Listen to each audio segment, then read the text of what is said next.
주옵소서. 내 소원을 하시고 내 무거운 짐 맡아주사 맘 편하게 하소서. 나의 맘에 주 들어오사 갭소서. 오늘 이제 나의 맘에 주 임하여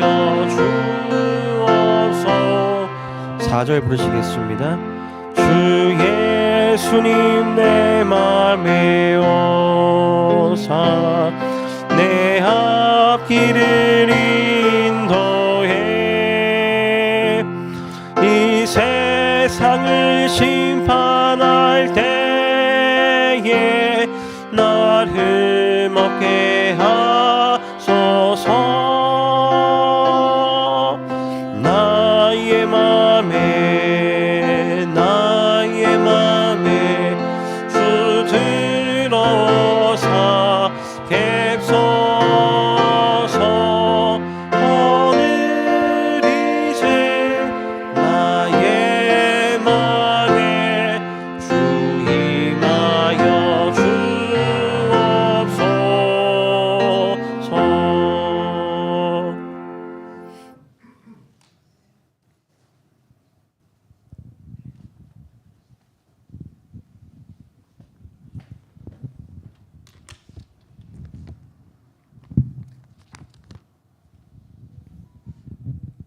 행복한 안식일입니다. 안식일 첫 예배를 다 같이 묵상으로 시작하도록 하겠습니다.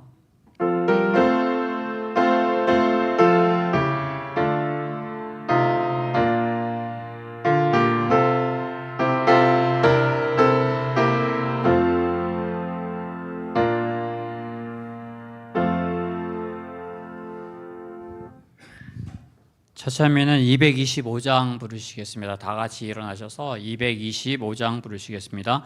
찬미 후에 최소연 집사님께서 기도 인도해 주시겠습니다.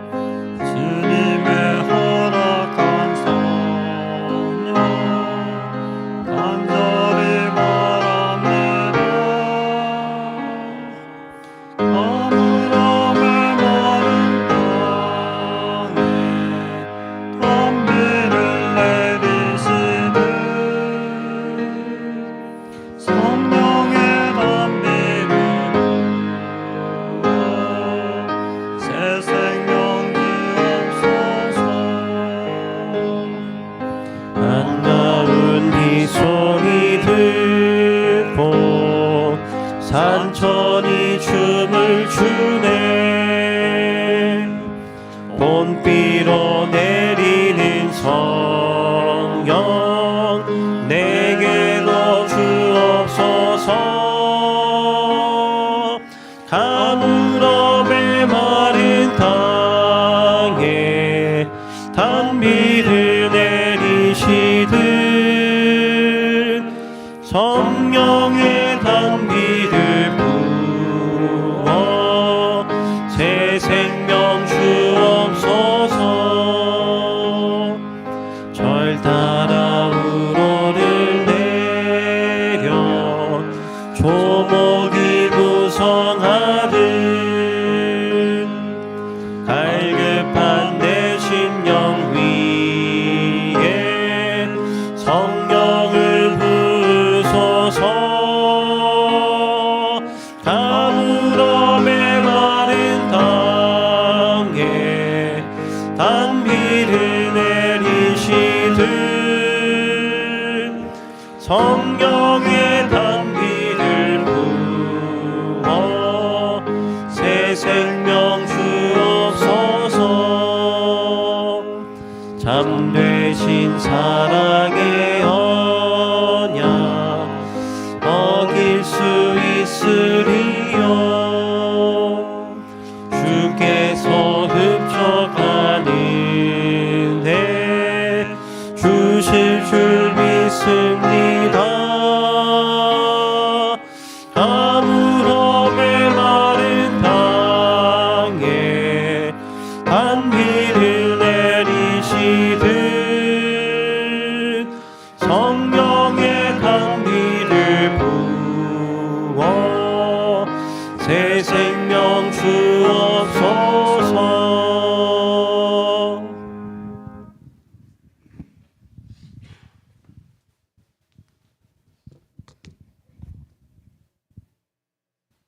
기도하시겠습니다. 사랑과 은혜가 많으신 아버지 하나님, 이 귀하고 복된 안식일에 이 시간으로 인도하시고 안식일을 기억하여 저희 발걸음을 안전하게 성전으로 이끄심에 감사합니다. 주 예수 그리스도는 자연의 많은 축복으로 비유되셨습니다. 저희에게 영원한 빛이 되시며 해요 방패시며 마른 땅의 비와 같고 생수이시고 숨쉬는 공기가 되어주셔서 우리에게 생명을 주시는 주님의 은혜에 감사합니다. 주님, 저희가 스스로의 힘으로 의지대로 살려고 하지 않도록 인도하여 주옵소서. 예수님께서는 나를 떠나서는 너희가 아무것도 할 수 없음이라고 말씀하셨습니다. 이 말씀을 기억하여 매일 매 순간 주님을 잊지 않고 항상 함께 동행할 수 있도록 저희들 인도하여 주옵소서. 예수님 안에서 말씀으로 가르침을 받아 우리의 신앙이 장성하게 자랄 수 있도록 인도하시고 주의 사명을 다할 수 있는 제자 되게 하여 주시옵소서. 몸이 아프고 회복 중에 계신 성도님들이 있습니다. 주님의 손길로 어루만져 주셔서 빠른 회복이 있기를 간절히 소망합니다. 지금 이 시간 성령님 임재하셔서 저희가 말씀으로 하나 되게 하여 주시옵기를 예수님의 이름으로 기도합니다. 아멘.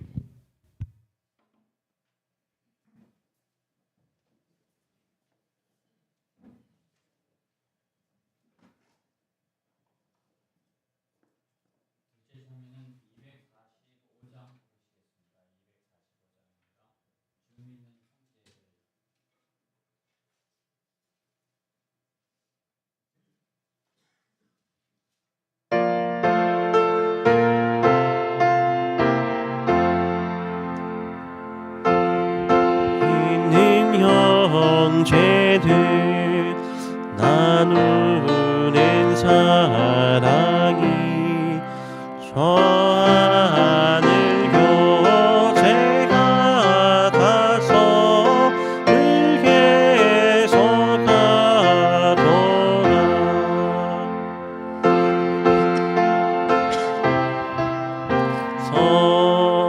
한 기도 그 넓은 사랑 안에서 한 몸이 되었네. 또 형제 사이에 보락을 나누며 한없는 사랑 넘치어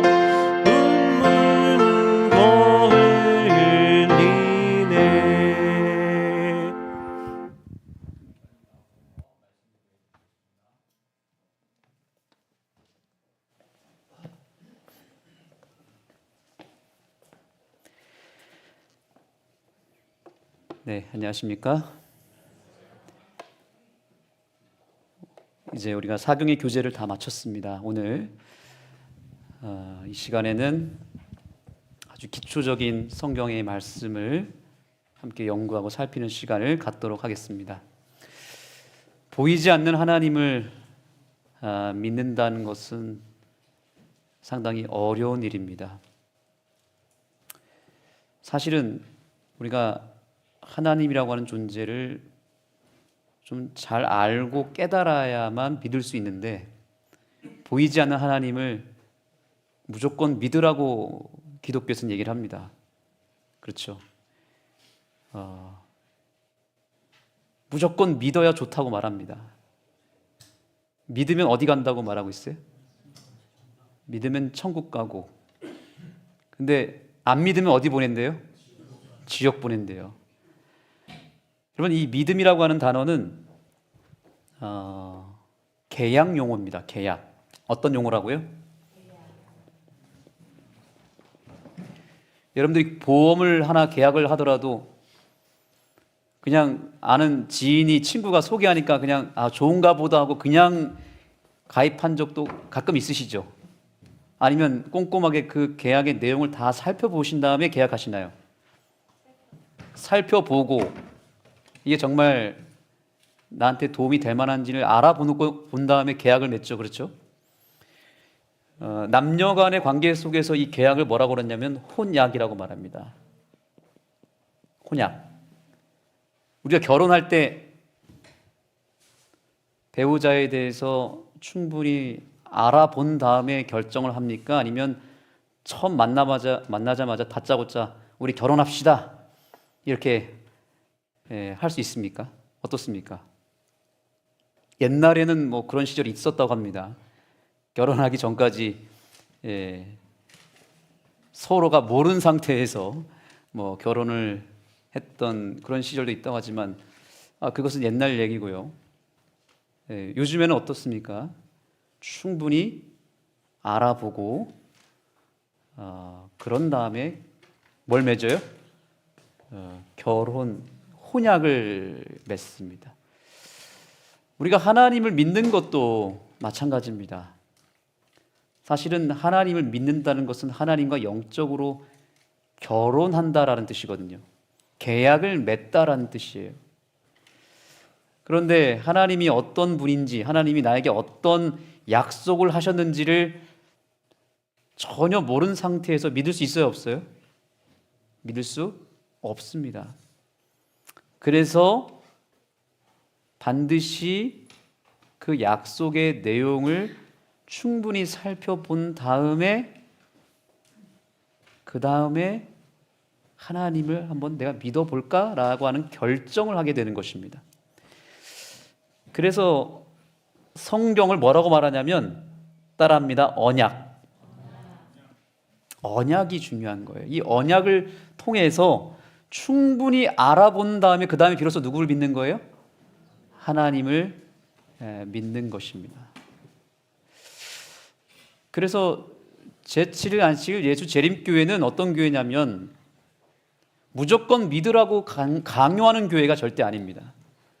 철저하게 이 교회는 성경 중심으로 성경을 통해서 하나님을 소개하고 성경에 기록된 약속을 먼저 보여주고 알려준 다음에 깨달은 다음에 충분히 알려준 다음에 비로소 뭐 하라고 말하냐면 한번 믿어보세요라고 말해주는 교회가 바로 이 재림교회라고 하는 사실입니다. 그래서 오늘의 주제는 뭐냐면 바로 성경이에요.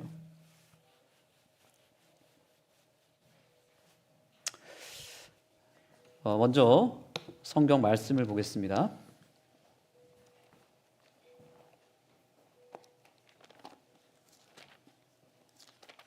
시편의 말씀을 보겠습니다.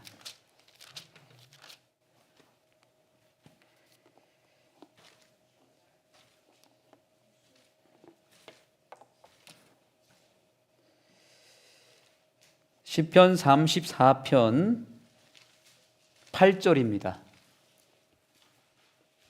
시편 34편 8절.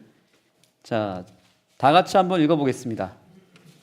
시작. 너희는 여호와의 선하심을 맛보아 알지어다. 그에게 피하는 자는 복이 있도다. 자, 따라합니다. 맛보아 알지어다. 성경은 하나님의 선하심을 무엇하라고 말하고 있어요? 맛보고 결정하라고 말하고 있습니다. 여러분들이 겨울철에 여름철에 이제 과일을 고를 때, 수박을 고를 때 우리 과일 장사가 뭐라고 말합니까? 예, 한번 맛보고 결정하세요라고 말하죠. 하나님도 우리가 신을 고르고 종교를 고를 때 하나님이 어떤 분인지를 충분히 맛보고 결정하는 것이 참 중요합니다. 그렇기 때문에 우리에게 주신 것이 뭐냐면 바로 이 성경이라고 하는 것입니다. 자, 그러면 이제 성경에 대해서 오늘 좀 보겠는데요. 여러분, 이 전 세계의 언어가 한 몇 개 정도 되시는 것 같아요? 언어가 몇 개 정도 될까요? 언어가 한 2,300개 정도 된다고 합니다.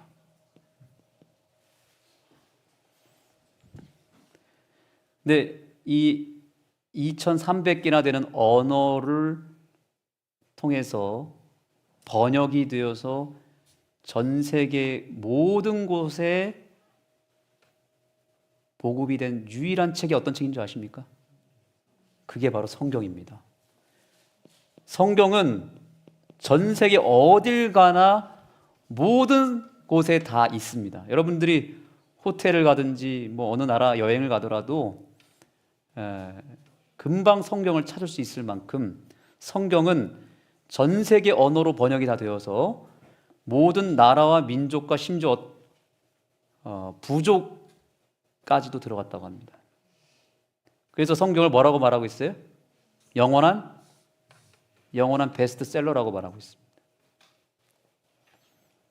왜 성경이 어떤 책이길래 이 성경이 베스트셀러가 되었을까요?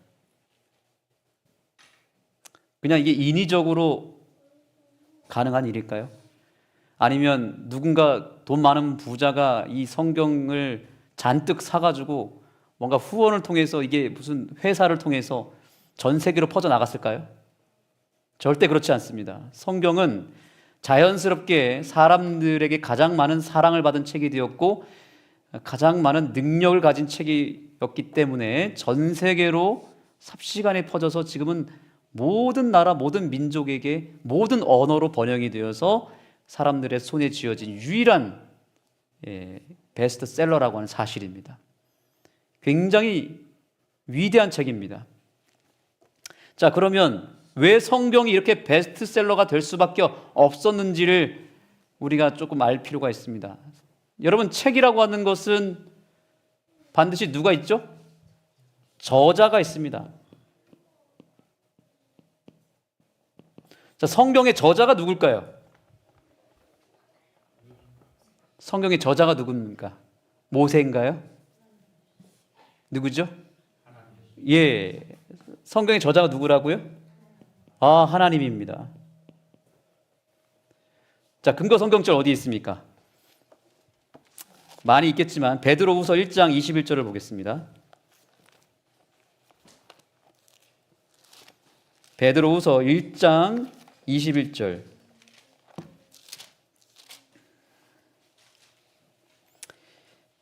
(20절) (21절) 우리 다 같이 한번 읽어보겠습니다. 먼저 알 것은 시작. 먼저 알 것은 경의 모든 예언은 사사로이 풀 것이 아니니 예언은 언제든지 사람의 뜻으로 낸 것이 아니요 오직 성령의 감동하심을 입은 사람들이 하나님께 받아 말한 것임이니라. 자, 성경의 저자가 누구예요? 하나님이에요. 그런데 여기 분명히 뭐라 그랬어요? 성령의 감동하심을 받은 사람들이 누구한테 받아서 썼대요? 하나님에게서 받아서 썼다라고 말하고 있습니다. 성경은 어떤 책인지 이제 보면은 하나님이 저자이시긴 한데 하나님이 직접 쓰셨어요? 아니면은 누구를 통해서 쓰셨어요? 예, 사람을 통해서 썼어요. 그런데 저자는 누구예요? 그런데 사람이 아니라 하나님이에요. 이걸 어떻게 이해하기 쉽게 표현할 수 있냐면 여러분, 대통령이 연설을 하면 그 밑에서 누가 받아 적죠? 누가 받아 적어요? 기자라고 들어보셨습니까?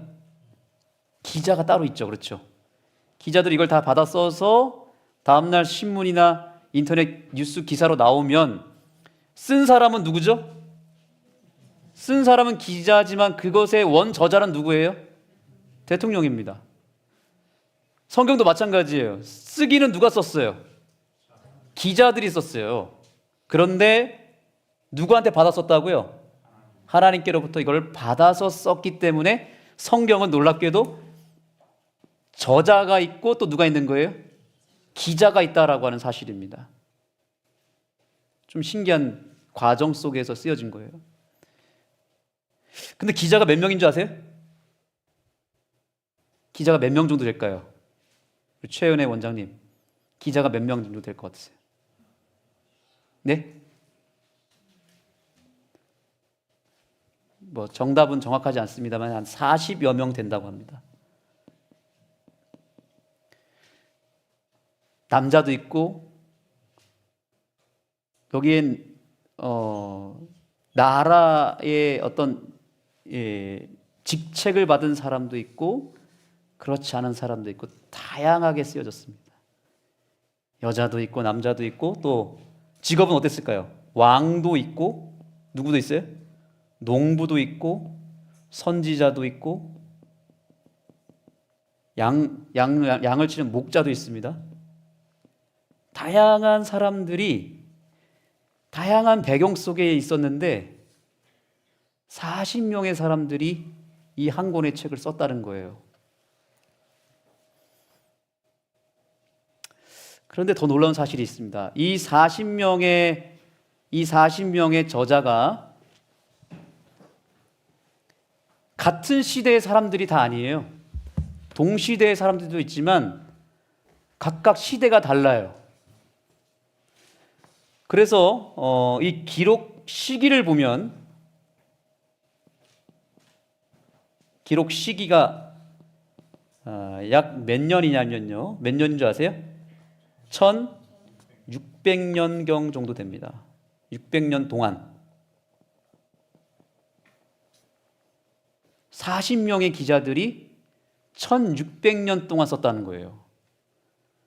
시대도 다르고 나라도 다르고 배경도 다른데 40명의 기자들이 한 권의 책을 1600년 동안 썼다. 자, 도표를 한번 그려보겠습니다. 인류의 역사를 성경 기록상 어떻게 얘기하고 있냐면 지금 올해가 몇 년이죠? 2026년이죠. 그렇죠? 시대를 어떻게 나눌 수 있어요? BC와 AD로 나눌 수 있어요. 그렇죠? 이때 누가 오셨어요? 예수님이 오셨어요. 이때를 몇 년이라고 해요? 예수님 오신 해를 0년이라고 하고 예수님 오신 해로부터 지금 몇 년이 지났다는 얘기죠? 2026년이 지났다는 얘기예요. 그렇죠? 이거를 뭐라고 말하는 거예요? AD라고 말합니다. 맞죠? 그 다음에 예수님 오시기 저를 몇 년, 뭐라고 말하죠? BC라고 말합니다. Before Christ라고 그러죠. 그래서 AD는 어떻게 계산을 하게 되냐면 이쪽으로 시간이 흐를수록 1년, 2년 더해가지고 플러스를 하면 됩니다. 맞죠? 그렇죠? 이쪽으로 가는 거예요. 그렇죠? BC는 어떻게 계산해야 됩니까? 예수님 오시기 1년 전은 언제예요? 이때죠. 그렇죠? 아담이 대략 몇 년 정도에 태어났다고 대략 추정하냐면 약 4000년 전. 그죠? 약 6000년 역사를 보고 있어요. 지구의 역사를.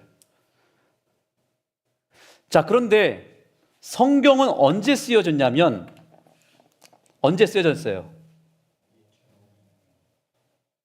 성경은 BC 1500년경에 쓰여졌습니다. 예수님 오시기 몇 년 전이요? 1500년경에 쓰여졌어요. 그 다음에 몇 년까지 썼어요? 대략 AD 100년 정도라 봅니다. 그렇죠? 그럼 전체 기간이 얼마나 되죠? 1600년이죠. 자, 여기서 이제 여러분들에게 퀴즈를 드리겠습니다. 질문. 성경의 역사가 이렇게 4000년 전부터 시작이 됐다면 6000년 전이죠. 지금으로부터. BC 4000년경에 썼다면 성경이 쓰여진 때가 언제여야만 될까요? 이때 쓰여야 되는 거 아닌가요? 아담 때부터 쓰여져야 되겠죠. 그렇죠? 그런데 왜 한참 지난 1500년경에 쓰여졌을까요? 이게 여러분들에게 드리는 첫 번째 질문입니다. 우리 공부하는 학생이 대답을 해볼까요? 성경이가 대답해 볼까요? 자, 성경의 역사가, 성경에서 말하는 인류의 역사가 BC 4000년부터 오늘까지 2000년 사이인데 성경이 언제 쓰여졌어요? 한참 지난 1500년경에 썼다고요. 왜 이때부터 안 쓰여졌을까요? 형이 대답해 볼까요?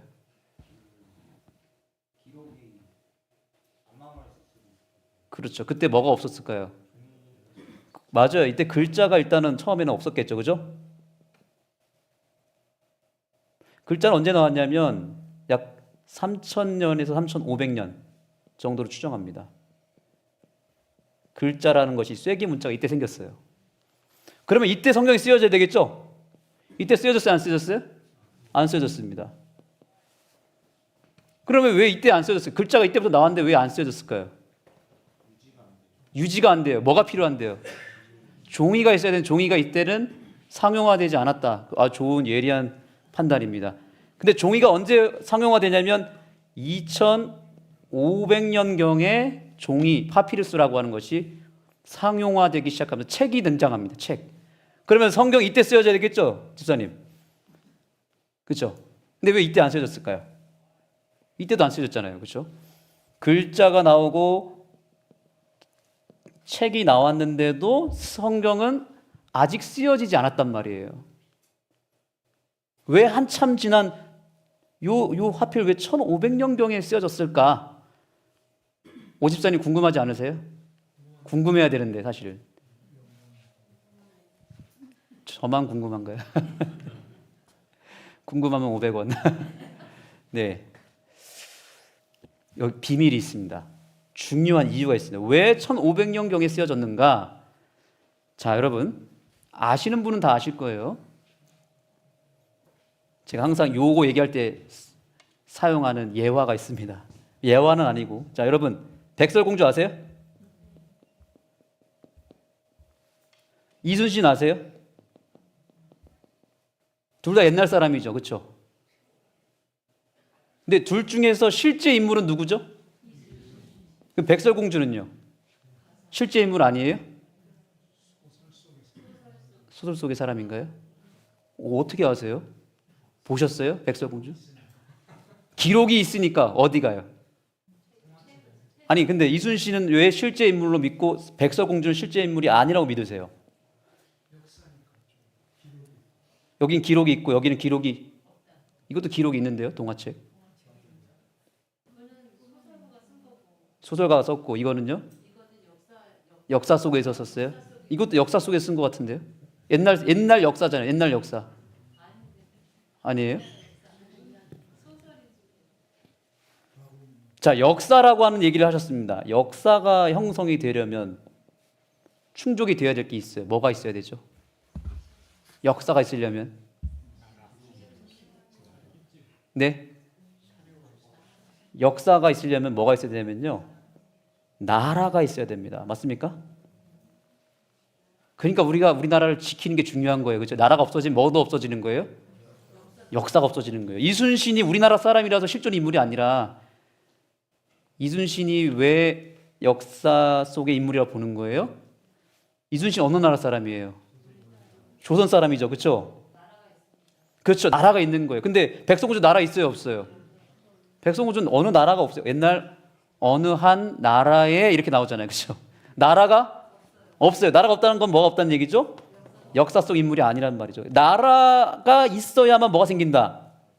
역사가 생긴다. 그러면 나라가 생기려면 몇 가지가 있어야 됩니까? 크게 세 가지가 있어야 됩니다. 뭐가 있어야 돼요? 일단 영토, 그죠? 영토. 그 다음에요? 국민. 너무 잘하시네. 다들 공부 잘하셨나 보다. 영토, 국민. 그 다음에 주권이 있어야 됩니다. 주권. 그죠? 주권은 뭐로 이루어지는 거예요? 헌법, 법이 있어야 되잖아요. 그렇죠? 자, 하나님께서 이 세상의 역사를 주관하시기 위해서 한 나라를 선택하셨어요. 어떤 나라죠? 이스라엘이라고 하는 나라를 택하셨어요. 근데 이스라엘이 이때 있었어요, 없었어요? 이때는 민족 부족으로만 있었죠. 아브라함, 야곱, 이때 나라가 있었어요, 없었어요? 하나님, 다른 나라가 있긴 있었지만 하나님이 선택한, 하나님을 믿는 나라가 있었냐는 거예요. 없었잖아요. 하나님 믿는 민족은 있었어요. 가족 중심의 민족 부족이 있었지만 이 민족이 점점 늘어나서 언제 나라가 되는 거예요? 언제 나라가 됐죠? 그렇죠? 통치자, 주권이 언제 생기냐면 모세 때 생긴 거예요. 모세라고 하는 지도자가 생겼고, 그렇죠? 그 다음에 모세가 시내산에서 뭘 받았어요? 십계명 법을 받잖아요. 법. 주권 생겼습니까? 이때? 주권 생겼어요. 그 다음에 국민이 있었어요? 이스라엘 백성 애굽에서 빼냈잖아요. 국민, 이스라엘 백성. 땅만 있으면 되는데 땅이 있었어요, 없었어요? 땅을 언제 받냐면 가나안을 통해서 땅을 받는데 하나님께서 주셨어요, 안 주셨어요? 믿음으로? 주셨잖아요. 주셨기 때문에 이미 너에게 주실 땅으로 오라 그랬잖아요. 그렇죠? 땅도 확보됐습니까? 땅도 받았어요. 믿음으로 받았어요. 그래서 애굽에서부터 빠져나와서 시내산에서 법을 받고 율법을 받아서 드디어 국가라고 하는 것이 생겼어요. 어떤 국가? 이스라엘이라고 하는 국가가 생겼는데 그때가 언제냐면 정확하게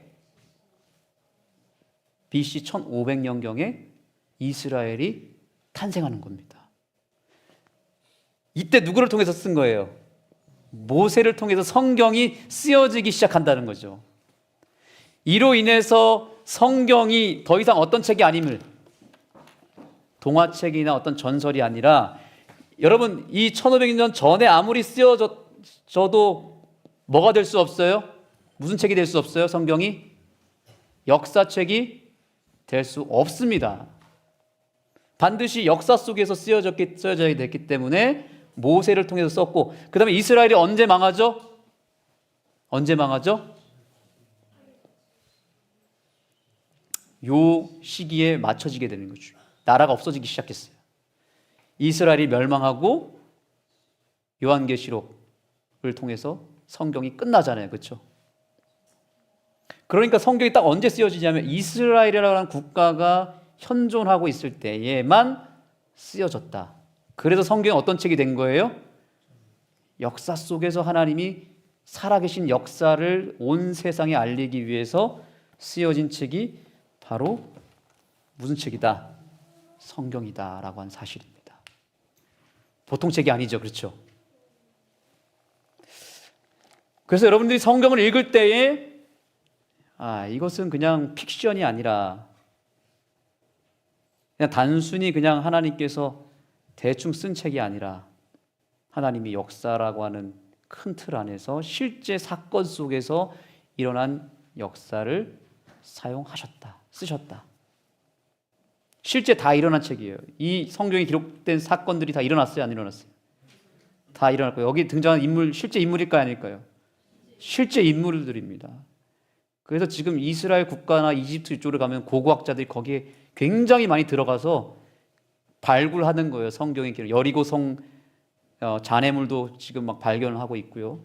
거기 가면 성경에 나타난 모든 지형, 사건, 그 당시에 여러 유물들 다 지금 출토되고 있잖아요. 그렇죠? 성경은 실제 역사책이다. 이렇게 보시면 되겠습니다. 그러면 성경이 몇 권이 있을 거예요? 그러면 몇 권이죠? 예, 성경은 전체 66권으로 되어 있습니다. 뭐와 뭐로 되어 있죠? 구약과 신약으로 되어 있습니다. 구약 몇 권이죠? 구약은 39권, 신약은요? 27권. 그래서 뭐라고 하죠? 우리가 39, 27. 외우기 쉽게 말씀드리는 거예요. 39, 27.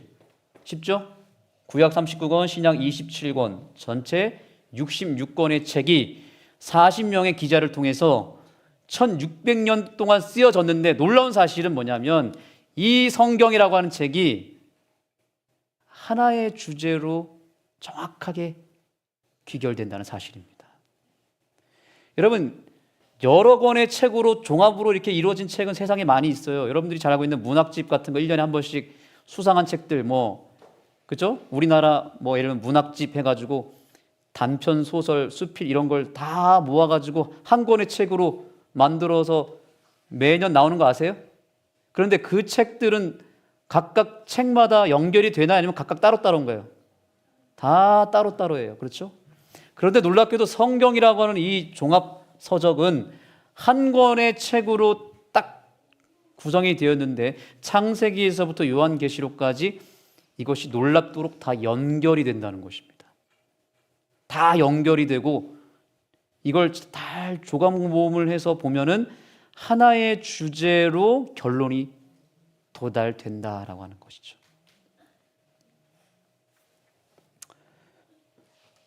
자, 주제가 뭔가 보겠습니다. 주제가 뭐예요?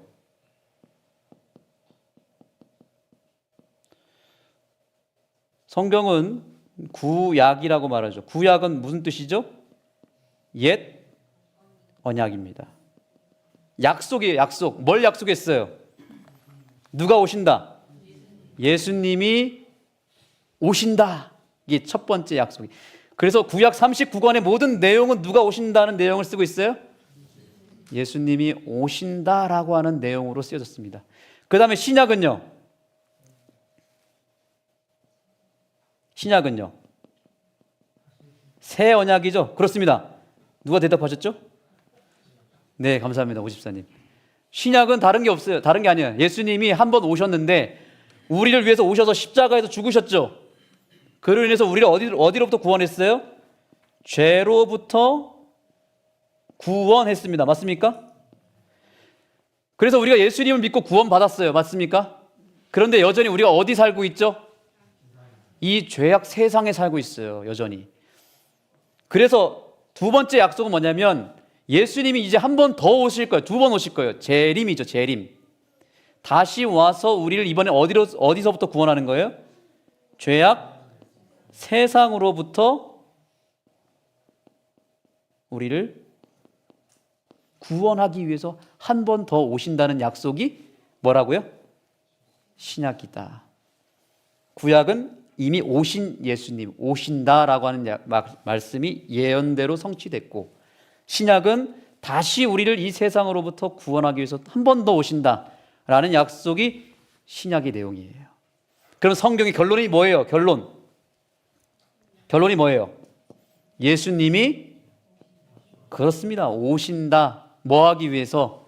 우리를 구원하기 위해서 오실 것이다. 반드시 오실 것이다.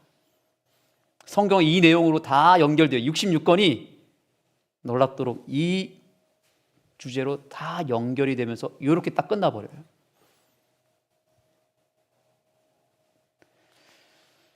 자, 이제 마무리할 시간이 되는 것 같습니다. 성경은 그래서 정말 놀라운 책입니다. 우리가 성경을 통해서만 이 놀라운 비밀을 발견할 수 있는 거예요. 성경 보통 책이 아니에요. 성경 열심히 공부해야 되겠죠? 자, 그런데 성경 66권 중에서 제가 오늘 한 가지 책만 소개해 드릴게요. 이걸로 오늘 성경 전체를 오늘 다 볼 겁니다. 여러분 아가서 아세요? 아가서라고 하는 책은 남녀 간의 사랑 스토리가 절절하게 쓰여진 책입니다. 여러분 나중에 오늘 돌아가셔서 아가서를 한번 읽어보세요. 여러분들이 여러분의 배우자한테 한번 연애 편지를 오랜만에 쓰겠다. 아가서 읽으시면 됩니다. 아가서에 보면은 아주 읽기만 해도 막 얼굴이 뜨거워질 만큼 아주 절절한 사랑의 스토리가 담겨져 있습니다. 여기에는 하나님이라고 하는 단어도 없습니다. 여호와라고 하는 단어, 말씀을 보세요, 구원 이런 단어가 하나도 없이 그냥 남자와 여자의 사랑 스토리가 막 절절하게 담겨져 있는데 이게 왜 성경의 66권 안에 들어왔는가에 대해서 수많은 학자들이 논란에 휩싸여서 아주 뜨거운 토론이 있었다고 합니다. 이거는 성경이라고 볼 수 없다. 여러분 성경에서 66권에서 탈락한 여러 책들이 있는 거 아세요? 그걸 위경, 외경이라고 하는데 이 아가서도 사실은 66권에 안 들어갈 뻔했어요. 왜냐하면 하나님이라는 단어도 없고 이건 그냥 진짜 그냥 연애 편지예요. 그야말로. 그래서 이거는 들어가면 안 된다. 한쪽에서는 아니다. 한쪽은 들어가야 된다. 라고 하다가 겨우겨우 들어간 책이 이 아가서입니다. 이 아가서 이야기를 제가 간단하게 설명하면 이게 여기서 나오는 등장 인물이 누구죠? 기억나시나요? 예, 솔로몬이라고 하는 누구예요? 솔로몬은 누구예요? 왕입니다. 솔로몬과 누구예요? 술람미. 아가가 아니라 예, 술람미. 두 사람의 사랑 이야기가 아가라는 뜻이에요. 네. 이 술람미는 피부가 아주 까무잡잡한 그냥 시골의 아낙네였습니다. 포도밭에서 이 술람미가 포도를 따는 그런 일을 하고 있었습니다. 그런데 어느 날 솔로몬이라고 하는 이 왕이 조용히 이 나라가 어떻게 좀 잘 백성들이 살고 있는지가 궁금해가지고 변장을 해버렸어요. 양치기 목자로 변장을 해가지고 허름한 옷을 입고 머리를 다 헝클어뜨린 다음에 조용히 이 나라의 백성들이 사는 그 삶 속으로 들어가서 시찰을 하러 딱 들어갔는데 누구를 만난 거예요? 저 멀리 포도밭에서 한 여인이 포도를 따는 장면이 너무너무 아름다웠던 것입니다. 여러분, 남자가 딱 여자를 보고 뿅 가면 어떻게 되죠? 눈이 어떻게 되면 눈이 그냥 튀어나오잖아요. 이게 영화에 보면 나오잖아요. 이게 하트 뿅뿅 나오는 것처럼 솔로몬이 그냥 한 방에 그냥 한눈에 반해서 그냥 눈이 튀어나와 버린 거예요. 그래가지고 본인이 원래 해야 될 일은 까맣게 잊어버리고 술람미 여인에게 다가가가지고 이제 작업을 걸기 시작합니다. 그러면서 아주 솔로몬이 또 워낙 잘생겨가지고 술람미 이 여인을 한마디로 뭐 한 거예요? 네? 뭐 했다고요? 예, 꼬신 거죠. 그래서 사귀었습니다. 연애를 하면서 서로 아주 알콩달콩 사랑을 나누는데 이제 문제는 뭐냐면 이 솔로몬이 누구라고요? 이 나라의 왕이잖아요. 이제 어디 갈 시간 됐죠? 네, 왕궁으로 돌아갈 시간이 된 거예요. 그래서 이제 가야 될 시간도 왔고 술람미 여인을 놓치고 싶진 않고 마지막 날 밤에 달밤이 환하게 뜬 어느 날 밤에 이제 포도밭으로 부른 겁니다. 그리고 딱 앉아가지고 저 별을 보라고, 내가 저 별을 따주겠다고 이러면서 네, 별 따다주겠다고 이러면서 아주 멘트가 장난 아니에요. 기름기가 흐르고 난리 났습니다. 이제 그런데 이제 뭐라 그러냐면 여기서 이제 비밀을 꺼내는 겁니다. 사실은 술람미 여인이요, 저는 원래 이 나라의 왕 솔로몬입니다. 이렇게 얘기하는 거예요. 믿어집니까? 안 믿어집니까? 행색을 보니까 왕처럼 생기지 않았고, 근데 술람미 여인이 워낙 이 솔로몬을 사랑했기 때문에 그냥 헛소리 하는 것 같긴 한데 그냥 들어줘야지 하고 그냥 쭉 들어줍니다. 근데 이 나라의 왕이라고 얘기를 하니까 그러면서 나는 이제 내일 떠나야 된다라고 얘기하면서 내가 다시 왕궁에 가면은 당신을 나의 아내로 모시겠습니다. 영접하겠습니다. 그때까지 고무신 거꾸로 신지 않고 나를 기다려 주겠습니까? 라고 물어봤더니 술람미 여인이 고개를 끄덕거리면서 수줍은 표정을 하면서 그러면 기다리겠다고 하고 다음날 솔로몬이라고 하는 왕은 진짜로 사라져 버렸습니다. 시간이 점점 흐르는데 와요, 안 와요? 안 오는 거예요. 그러면 그렇지, 사기꾼이었구만, 강남 제비였구만 이러면서 에이구 내 팔자야 이러면서 이제 다시 이제 포도원에서 일을 하는데 편지가 오는 거예요. 뭐가 왔다고요? 편지가 오기 시작하는 거예요. 편지를 열어보니까 솔로몬 그 남자친구였던 거예요. 술람이 잘 지내고 있어요? 내가 지금 왕궁에서 당신이랑 살 집을 짓고 있습니다. 당신 너무 보고 싶습니다. 당신의 그 아름다운 얼굴, 내가 정말 밤잠을 자지 못한다고 이러면서 연애 편지를 쓰기 시작한 게 그게 뭐라고요? 그게 아가서입니다. 아가서. 편지를 하나씩 하나씩 보내는데 안 오는 거예요. 이 남자가 안 오는 거예요. 그랬더니 이제 주변에서 누가 찝쩍거리는 거예요. 예, 이제 별 남자들이 막 술람 여인한테 와가지고 나랑 사귀자고, 나랑 결혼하자고 막 하는데, 술람 여인이 끝까지 믿음을 이 솔로몬과의 그 사랑을 지켰을까요? 안 지켰을까요? 지킨 거예요. 뭘로 지켰을까요? 가끔씩 오는 뭐예요? 예, 편지를 받아들고, 나 남자친구 있으니까 나한테 오지 말라고 막 이러면서 막 끝까지 이 솔로몬의 그 사랑을 편지를 통해서 느끼고 기다리면서 드디어 이제 시간이 다 된 거예요. 누가 온다는 소문이 들리는 거예요. 우리 마을에 내일 왕이 오신대요. 동네 사람들이 막 청소를 하고 뭐 난리가 났어요. 대대장 가면 아시잖아요. 장군이 가면은 부대가 막 대청소하고 난리 나잖아요. 이 마을도 막 청소하고 막 꽃길 깔고 난리가 났어요. 술람 여인이 되게 떨렸겠죠. 드디어 이제 왕이 이제 오는데 엄청 멋있는 모습으로 이제 왕의 옷을 입고 마차를 딱 끌고 군대들을 이끌고 막 오는 거예요. 근데 어디로 가는 거예요? 그 마을의 관하로 들어가는 게 아니라 어디로 들어가는 거예요?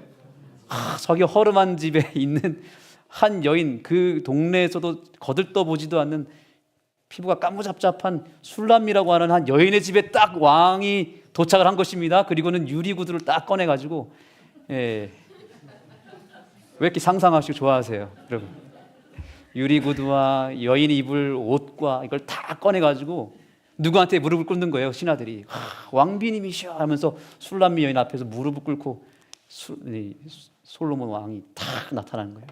백마탄 왕자, 전설 속에 나오는 그 백마탄 왕자가 솔로몬이었던 것입니다. 그렇게 해서 이 술람미 여인이 하루아침에 이 농부가 이 나라의 왕비가 됐다라고 하는 전설적인 이야기를, 이 아가서의 이야기를 지금 제가 풀어가지고 지금 스토리를 엮어서 여러분에게 소개를 해드린 겁니다. 자, 여러분, 이 이야기를 제가 왜 했을까요? 이거 누구 이야기일까요? 그렇습니다. 누구 얘기라고? 아까 성경은 다른 거 필요 없어요. 결론이 뭐라 그랬어요? 누가 오신다. 이제 예수님이 하면 안 되죠. 누가 오신다? 왕이 오신다. 왕. 우리 지난주에 왕과 사는 남자 제가 설명했잖아요. 영화 보셨어요? 안 보셨어요? 제 설교 듣고 또 영화 보러 또 가신 분 계시죠? 네. 네. 왕이 오신다 이거예요. 왕이 오신다. 근데 그 왕의 신부가 누구란 얘기예요? 나라는 거예요. 술람미는 누군데? 우리 혹은 나 혹은 교회. 신부는 항상 교회잖아요. 여자는 교회, 남자는 누구예요? 신랑은 누구예요? 항상 성경에서 신랑은 예수님이에요. 예수님이 이 땅에 한번 오셨잖아요. 한번 오셨죠? 누구의 모습? 왕의 모습으로 했어요? 아니면 가려서 왔어요? 변장해서 오셨잖아요. 인간의 몸으로, 연약한 몸으로 오셔가지고, 형편없는 모습으로 오셔가지고 누구한테 사랑에 빠진 거예요? 누구를 만난 거예요? 이 죄인들, 죄의 누더기 옷을 입고 고생하며 살아가는 피부 까부잡잡한 이 사람, 이 술람미 여인을 만나서 사랑에 빠진 이야기가 성경의 이야기고, 그래서 마태복음 14장에 뭐라고 했어요? 너희는 마음에 근심하지 말라. 내가 가서 너희를 위하여 처소를 예비하러 가노니 내가 다시 뭐 해서요? 와서 너희를 내게로 영접하여 나 있는 곳에 너희들 있게 하여 너를 데리러 올 것이다. 그게 성경의 이야기고, 그래서 아가서가 하나님이라고 하는 단어도 없지만 어디에 포함될 수밖에 없었어요? 맥락이, 주제가, 결론이, 내용이 예수님이 우리를 구원하기 위해서 왕으로서 다시 오신다는 내용이, 배경이 깔려져 있기 때문에 아가서가 성경에 들어갈 수밖에 없었다. 그러면 이 편지, 솔로몬이 보냈던 편지는 뭐예요? 성경입니다. 자, 여러분, 성경을 마음에 이렇게 안아보세요. 예수님이 나에게 보내주신 연애 편지가 뭐예요? 이 성경입니다. 놀라운 책이지 않습니까, 여러분? 몇 번이나 보내줬어요? 한 번만 보내준 게 아니라 66번이나 우리한테 하나씩 보내주면서 이거 읽고 누구 뭐 하지 말라고, 고무신 거꾸로 신지 말라고. 왜냐하면 지금 찝적대는 다른 남자가 누구예요? 사단. 마귀 사단이 지금 여러분의 마음을 예수님께로부터 빼앗기기 위해서 잡고자 지금도 난리를 치면서 우는 사자처럼 덤벼들고 있을 때 여러분이 뿌리치시고 누구에 대한 사랑을 지켜야 되는 거예요? 예수님에 대한 사랑을 지켜야 됩니다. 예수님은 우리를 짝사랑하고 계시는 거거든요. 여러분 짝사랑 해보셨습니까? 짝사랑 해보셨어요? 예수님은 우리의 짝사랑 심리가 있습니다. 저도 고등학교 때 짝사랑을 했다고 그랬잖아요. 그렇죠? 한 여인에게 그냥 뿅 가버렸어요. 제가 진짜 눈이 튀어나와 버렸어요. 보자마자 와 진짜 예쁘다. 그래가지고 쟤랑 사귀고 싶은데 친해지지 않은가. 아까 얘기했잖아요. 알아야 사랑할 수 있다고 그랬는데 다짜고짜 나랑 사귀를 할 수 있어요 없어요? 그래가지고 제가 좋아했던 그 여학생이 친구한테 가가지고 나 쟤 좋아하는데 좀 알려줄 수 있겠냐고. 제가 편지를 쓰려고 하지 않았어요. 편지를 썼다가 찢어버렸어요. 왜냐하면 이건 아닌 것 같아. 나 용기가 없었어. 이게 또 차이면 어떡하지? 그래가지고 결국에는 그 사랑이 그때 이루어지지 않았습니다. 그 여인이 누구였어요? 술람미. 저의 술람미 누구예요? 박은혜. 저 여기 있잖아요. 여기. 오늘 집에 가면 또 혼나게 생겼습니다. 네, 재밌으라고 한번 얘기해봤는데, 근데 제가 하나님 마음 그때 알았잖아요. 짝사랑 심리가 있는 거예요. 이게 하나님이 너 나랑 사귀어 하고 바로 들이댈 수 있지만 그렇게 하지 않고 하나님은 우리에게 짝사랑 심리가 있어가지고 누구를 시켜가지고 뭘 보내는 거예요? 이거 쪽지 전해주라고. 나 쟤 좋아하는데 이거 좀 전해줘. 이렇게 하면 이제 전달해가지고 이거 읽어보래. 누가 보내줬어. 읽어보고 사랑의 스토리가 있고 나를 누군가 좋아하는구나. 알고 봤더니 누구예요? 예수님이야. 읽어보시겠습니까? 오늘 제가 여러분을 짝사랑하는 예수님이라고 하는 분이 이 쪽지를 전해주라고 해서 제가 시켜서 제가 오늘 전해주는데 읽어보시겠습니까? 이거 읽으면 예수님 마음이 어떨까요? 짝사랑 해본 분만 알아요. 내가 쓴 편지를 읽다니 그냥 잠을 잘 수가 없습니다. 그런데 거기서 또 뭐 하는 거예요? 답장을 하네. 답장을 씁니다. 답장이 뭐예요? 그게 기도입니다. 기도. 이번 안식일에 여러분 예수님께 사랑의 고백을 하시고 기도하시고 찬양하시고 감사하시고 예배를 통해서 내일 예배 때 보겠습니다. 이 사랑을 느낀 사람은 이제 뜨겁게 예배를 하셔야 됩니다. 그러한 예수님의 사랑을 하나님께서 주신 이 연애 편지 성경을 통해서 깊이 느끼시고 진짜로 나를 데리러 오실 그 왕 되시는 예수님을 영접하기 위하여 준비하시는 저와 여러분이 되기를 바라면서 말씀을 마치겠습니다. 기도하겠습니다. 하나님, 저희는 정말 보잘것없는 죄인이지만 우리가 뭐가 그리 예쁘셔서 예뻐 보여서 우리를 극진히 사랑하고 아끼고 그저 나의 사랑하는 자여 내게로 오라 라고 말씀하시며 우리에게 사랑의 메시지를 끊임없이 보내주시는 그 하나님의 놀라운 절절한 사랑의 메시지를 오늘 깨닫게 되었습니다. 그 사랑에 반응하게 하여 주시고 그 사랑을 우리 신랑 되시는 예수님이 오시는 그날까지 잘 지켜서 잃어버리지 않도록 도와주셔서 반드시 주님을 내 인생의 신랑으로 모시는 그 귀한 재림의 역사를 우리가 목도하게 하여 주옵소서. 우리의 믿음이 흔들릴 때마다 다시 말씀으로 돌아가게 하시고 성경을 더 가까이 하고 사랑함으로 말미암아 우리의 믿음이 흔들리지 아니하도록 역사하여 주옵소서. 예수님의 이름으로 간절히 기도드립니다. 아멘.